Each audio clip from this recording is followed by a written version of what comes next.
90-Day Fiance, Happily Ever After. Viewers watched in abject horror as Angela Deem went berserk. The ill-behaved reality TV villain was so desperate to control her husband that she began to destroy his car. But Season 7, Episode 6 also showed another angle. We saw Michael's life in Nigeria, unaware of the nightmare headed his way. When Michael spoke to the camera, however, fans felt polarized. Is he scamming Angela, or is he being perfectly reasonable? As the couple's segment began, we saw Michael Ilesanmi in Lagos, Nigeria. He was rediscovering spending time in the pool.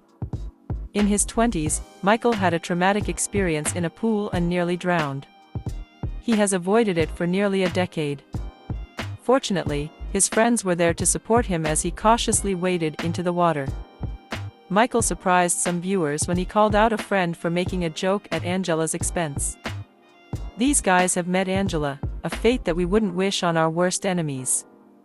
They don't think much of her controlling ways or her behavior. But Michael reminded them that she is his wife. However, that doesn't mean that everything is good in their marriage. For one thing, they haven't seen each other for 2 years. For another, they are currently bitterly divided over Michael's Instagram account, and Angela's refusal to send him money. Angela had discouraged him from working, because she is insecure and doesn't trust him, and had promised to support him until the visa arrived. But with Angela not sending Michael enough money, he hopes to launch a career as a paid Instagram influencer. Angela has forbidden him from having an Instagram account, as she is convinced that he will flirt with women. Just like she does with men. Michael cannot live his influencer dreams without an account, however, so he joined Instagram. Angela was furious. Michael doesn't know when the visa will arrive, and he has to make money in the meantime. He doesn't say this much, but it may also be vital for his safety that he not be entirely financially dependent upon Angela, so he had told her that he would take down his Instagram if she lent him money. Specifically, $5,000. Notably, Angela had excluded a lot of these details when crying and screaming about Michael not obeying her. She didn't mention that she had forbidden him from working. In her mind, it sounded like he was merely defiant and possibly scamming her. Maybe Michael was exaggerating his side of things. Or perhaps Angela is just a terrible person who wants undeserved sympathy. Unbeknownst to Michael, Angela and her friend, Renee, arrived in Nigeria. To them, one long flight without filling their lungs and the lungs of strangers with cigarette smoke was an unbearable ordeal. Please like and subscribe to my channel and click on the bell icon to get new video updates. Naturally, the two lit up in the bathroom.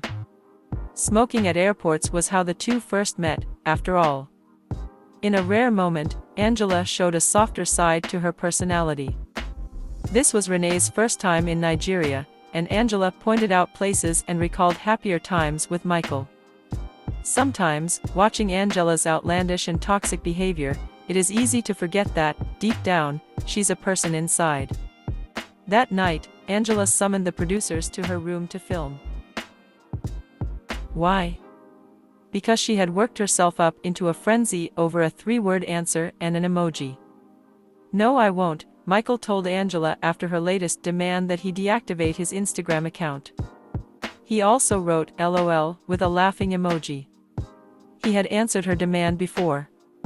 It's unclear why she thought that this time would be different.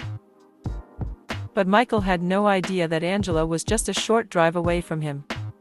Angela arrived and hopped the gate onto Michael's patio, where she began knocking on the door. Now, at least in America, very few people would hear a knock at their door while in their bedrooms. In fact, most people of Michael's generation would be unlikely to answer the door without a text message. It is unclear if the same is true in Nigeria.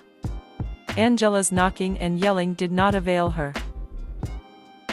This only further incensed her, however. Her voice cracking with tears, Angela demanded that producers understand why she was so furious. Her plan, of course, was to catch Michael by surprise in an ambush. She wanted to take his phone and pore over it before he had a chance to delete anything. Obviously, this was all very toxic. But Angela being Angela, she took things even further. Angela announced that she would simply tow the car, as in, Michael's car. Now, she has claimed that their marriage under Nigerian law gives her the right to all of his property as if it were hers. We don't know if she's right or not, when is she ever, but Angela is clearly taking that to its logical conclusion. She began to simply tear up Michael's car. Renee called out a warning to Michael that Angela was doing this, encouraging him to come outside. While it's unclear if he could hear any of this or had any idea what was going on, Angela then threatened to smash the windows. Is Michael scamming Angela? Some fans think so, some say that he's not. Others believe that this started as a scam, but turned into something else, something worse, even, along the way. We would propose that, at this point, Michael's intentions matter less than Angela's actual actions. No one deserves to be the victim of emotional and verbal abuse like this. Not even a scammer, if Michael even is one.